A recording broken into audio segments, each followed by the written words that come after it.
Hi, I'm Laura. If you peeked into my life, you'd probably find me buried in code, working remotely from my cozy little apartment. It's just me, my laptop, and the comforting hum of my routine. I'm not one for crowds or big social scenes. But Anna, my best and only friend since college, she's the complete opposite. She's this whirlwind of energy, always surrounded by friends, and happily married to Tom, who's as chatty and friendly as they come. Every time we meet, Anna has this thing about pushing me to date. "Laura, you're not getting any younger," she'd say in her half-joking, half-serious tone. "You need someone in your life other than your computer." I'd usually brush it off with a laugh, not really taking her seriously. But one evening, as we were lounging at her place, she was more persistent than usual. "I've got the perfect guy for you," she announced, her eyes lighting up with excitement. "His name's Chris, a family friend. You two would be great together." I remember twirling my spoon in my coffee, feeling a mix of curiosity and apprehension.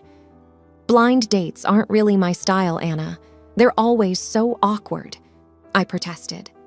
Anna leaned in, her smile persuasive. "It's not a blind date, silly. We'll have dinner here, just the four of us. It'll be casual, no pressure." So, there I was, giving in to her plan. The night I met Chris at Anna's place, my stomach was a knot of nerves. But Chris, he was surprisingly easy to talk to.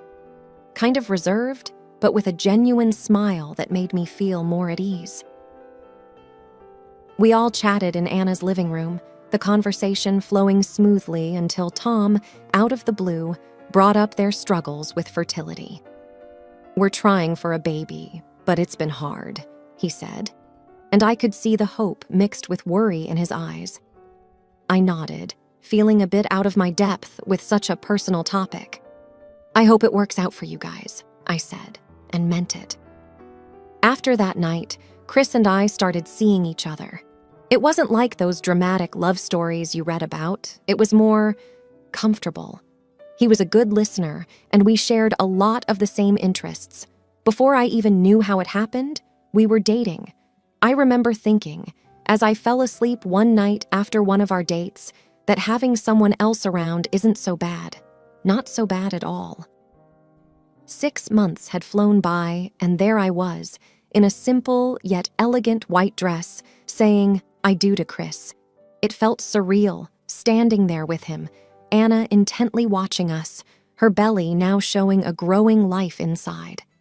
Tom was beaming, taking photos like a man on a mission. The first months of our marriage felt like living in a dream. Chris was everything I'd hoped for in a partner, attentive, caring, always making me laugh with his subtle humor. We'd have these quiet evenings, just the two of us, and I cherished every moment. But as time passed, I noticed changes. Small at first, like Chris coming home late more often. "Work's been crazy," he'd say, kissing me on the forehead before heading to the shower. One evening, while Chris was working late again, I called Anna. "Hey, it's me. Chris has been really busy with work lately. Is this normal after getting married?" Anna's voice crackled through the phone. "Totally normal, Laura. Tom was like that too. Men and their work, you know?" I wanted to believe her, but something felt off. Chris was home less and less, and when he was, there was this distance, like he was there but not really with me. We stopped having those quiet evenings. It was like living with a ghost. One night when he came home late again, I couldn't hold it in anymore. "Chris, we need to talk. You've been so distant lately. Is everything okay?" He just shrugged, avoiding eye contact. "It's just work, Laura. You wouldn't understand. It's really busy right now." I lay in bed that night, staring at the ceiling, wondering if this was what marriage was supposed to be like. The silence in the house felt heavy, suffocating. I missed our talks, our laughs, the way he used to look at me. The next morning, I called Anna, hoping for some reassurance. "Anna, I don't know what to do. It's like Chris is a different person." "Laura, give it time. He's just adjusting to married life. It's a phase. It'll pass," Anna said. but her words didn't comfort me like they used to. I hung up, feeling more alone than ever. Was this just a phase, or was I losing the man I married? The uncertainty was the hardest part, like walking in the dark, not knowing where the path was leading. The more Chris stayed out late, the more the silence in our house seemed to echo with unanswered questions. "Working late again," he'd say, his excuses sounding more and more like a rehearsed script. I'd lie awake, staring at the ceiling, the unease growing inside me like a thorny vine. Desperate for some advice, I called Anna. I could hear the faint cries of her baby in the background. "Anna, I'm worried about Chris. He's always out late. It doesn't feel right," I said, my voice tinged with concern. Anna's response was quick, almost dismissive. "Oh, Laura, you're just being paranoid. I'm too busy with the baby to think about such things. Tom was the same when we first got married. It's normal," she said, the sound of her baby feeding interrupting our conversation. Her words did little to soothe me. If anything, they made me feel more alone, my concerns brushed off as mere paranoia. I couldn't shake the feeling that something was off. So, I decided to take a drastic step. Using my programming skills, I put together a small spyware program. I knew it was a violation of trust, but the need for truth overpowered my guilt. I installed it on Chris's phone, telling myself it was just to put my mind at ease. The first time I logged into the program, my heart pounded in my chest. The screen showed a map with Chris's location, a hotel in the city, nowhere near his office. As the days passed, the pattern became clear. Different hotels, always in the evenings. My stomach churned with each new revelation, but nothing prepared me for what I found next. The program allowed me to see his messages. I hesitated, knowing this was crossing a line, but I had to know. The chat window opened, and there it was, a stream of messages between Chris and someone else. Not just anyone, but Anna, my best friend. Their words were intimate, a stark contrast to the distant, almost formal way he spoke to me. I sat there, my whole body numb, as I read their plans, their laughter at my expense, the betrayal laid bare in pixels on my screen. The truth about my husband and my best friend, the two people I trusted most, was right in front of me, and it hit me with the force of a tidal wave. Chris married me in order to provide an alibi for himself. Now he can be near his mistress more often, hiding behind the fact that he is married to me. Unbelievable. We often don't see what's happening right under our noses, blinded by trust or maybe a refusal to acknowledge the possibility of betrayal. But there it was, in black and white. My world, as I knew it, had just crumbled. The nights became longer, each one stretching out like a dark, endless road as I sat alone, staring at my computer screen. The glow illuminated pages of messages between Chris and Anna, a window into a betrayal so deep it felt like drowning. Each message I read twisted the knife a little deeper. Chris's words about me were cruel and mocking. "Laura's so clueless. It's almost funny," he wrote in one message. And Anna, she laughed along, adding her own jabs. "Yeah, she's weirdly naive. It's like playing a game with a child." Their laughter at our expense wasn't the worst of it, though. They planned their secret rendezvous with a casualness that made my stomach churn. "How about the Hilton this Thursday?" Chris would suggest. "Perfect, can't wait," Anna would reply, as if they were planning a simple coffee meeting. But one message stopped me cold, a revelation that felt like a physical blow. It was Anna talking about her newborn, Tom's supposed child. "The best part is Tom thinks he's the father," she wrote with a twisted pride. Chris's reply was a heartless confirmation. "Our little secret. He's none the wiser." It wasn't just an affair. It was a double betrayal, the depth of which was unimaginable. The evidence of their deceit wasn't just in the messages on my screen. It was lying in a crib, gurgling and cooing, oblivious to the web of lies surrounding its existence. I sat there, numb, the reality sinking in. My husband, the man I had vowed to spend my life with, was not only unfaithful, but a father to my best friend's child. And Anna, the friend I had trusted with my deepest fears and happiest moments, was a willing participant in this cruel game. As the night wore on, the silence of the house enveloped me. It was no longer a home, but a stage for a tragedy I never saw coming. The betrayal was not just of the heart. It was a betrayal of every moment we had shared, every laugh, every secret. And at the center of it all was a child, an innocent life caught in the crossfire of selfish desires. I realized then that the most profound wounds are often inflicted by those closest to us.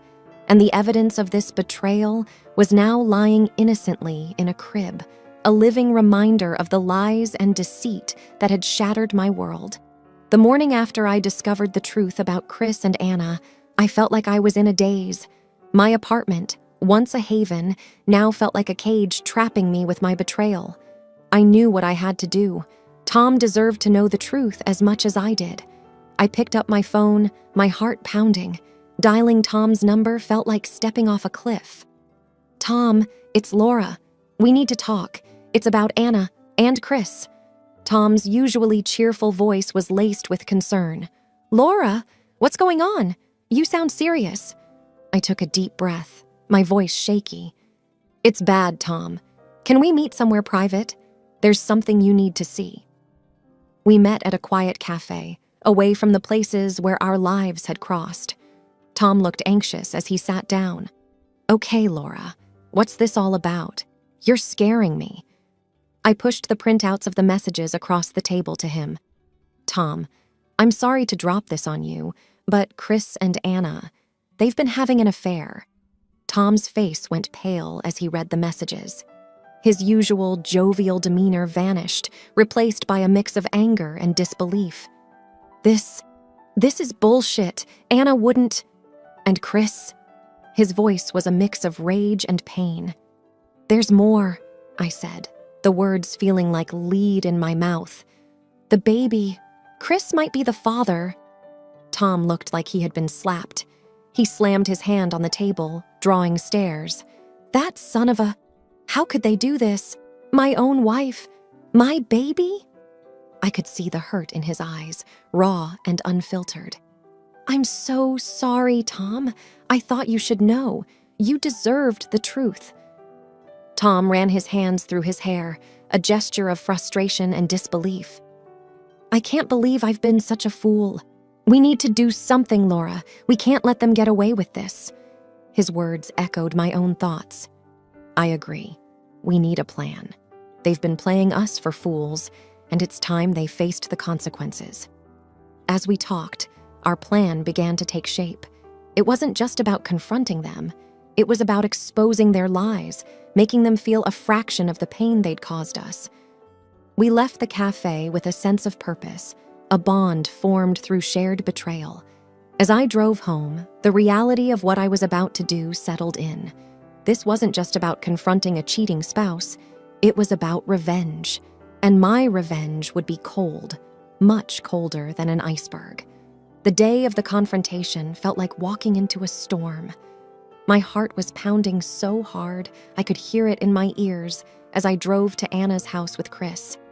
He was clueless, humming along to the radio, while my hands gripped the steering wheel, knuckles white. We walked into Anna's house, where Tom was already waiting. His face was a mask of calm, but his eyes were like flint. Anna greeted us, all smiles, unaware of the storm about to break. "Hey, everyone. So glad you could make it," Anna chirped, her voice grating on my nerves. Tom cut right to the chase. "I have something to share. A surprise." Anna's smile faltered. "A surprise? What kind of surprise?" Tom pulled out an envelope. "It's a DNA test. It says, 'I'm not the father of your baby, Anna.'" Anna's face drained of color. "What?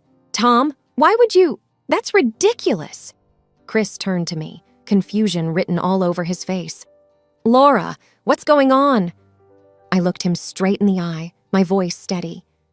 Why don't you tell us, Chris, about you and Anna? Anna's eyes darted between me and Tom, panic rising.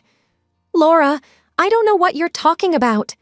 Tom slammed his hand on the table, his voice rising. Cut the crap, Anna. We know about the affair. We have the proof. Chris's face went from confused to pale. Laura, it's not what you think.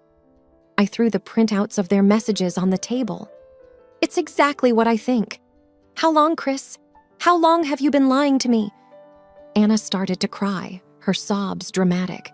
It was a mistake. I'm so sorry. Tom's voice was like ice. Sorry doesn't cut it, Anna. You've ruined everything. The room was thick with tension, a tangle of lies and betrayal finally laid bare. Chris tried to reach out to me, but I pulled away. Don't touch me. You've betrayed me in the worst way. Anna was pleading now, looking at Tom. Please, Tom. I didn't mean for any of this to happen. But Tom was unmoved. Meaning doesn't change facts, Anna. It's over. I looked at Chris, my voice cold. We're done, Chris. I want a divorce.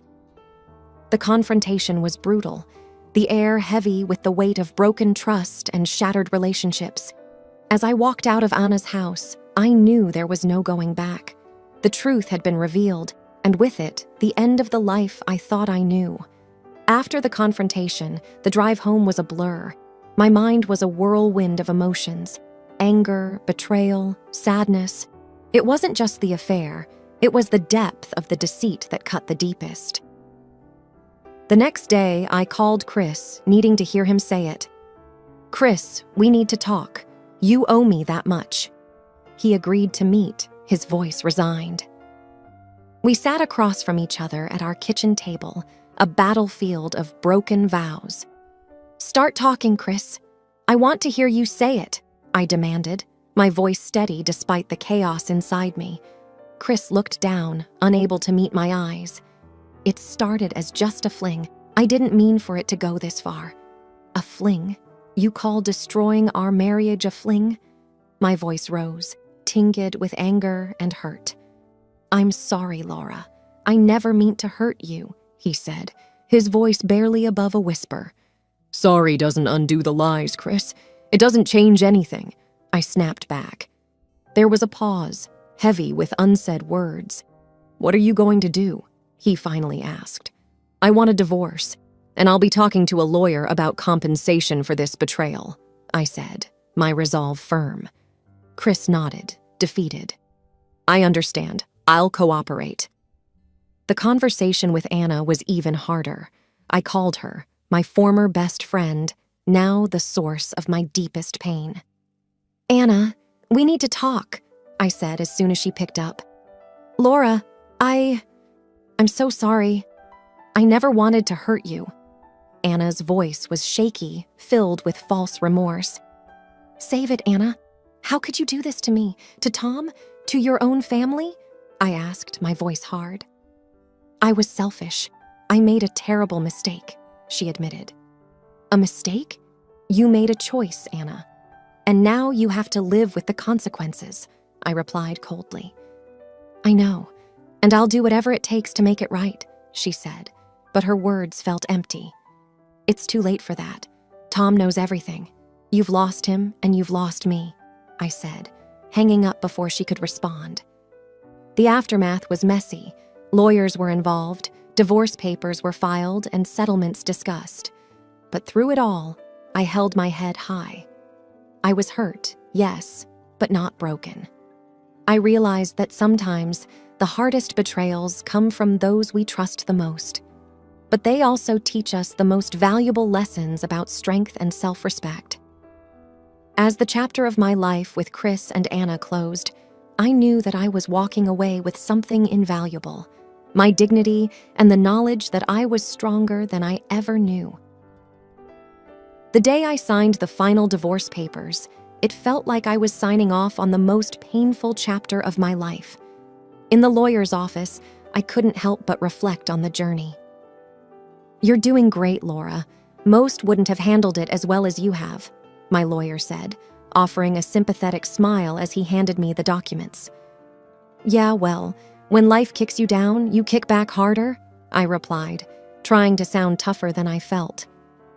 Leaving the office, the reality of my new life hit me. I was no longer part of a we, but just me, Laura, on my own. It was scary, but also a chance for a fresh start. I met with Tom a few days later. We were like comrades who had survived the same war.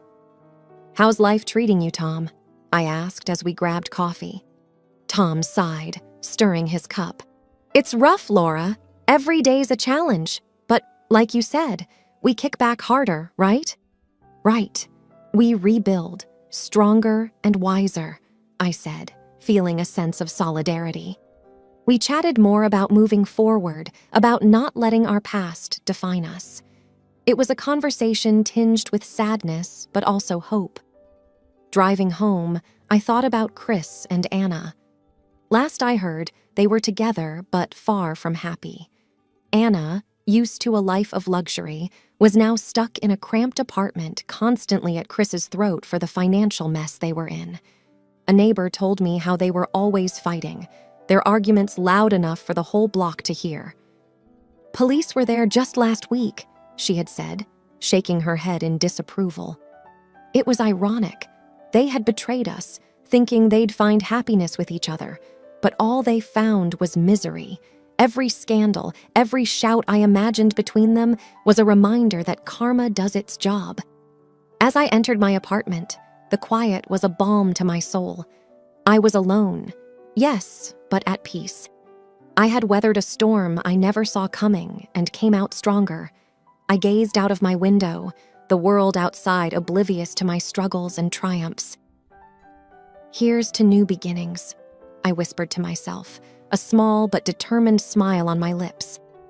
I turned from the window, feeling a sense of empowerment. The future was uncertain, but it was mine to shape. I had survived, I had learned, and now it was time to live.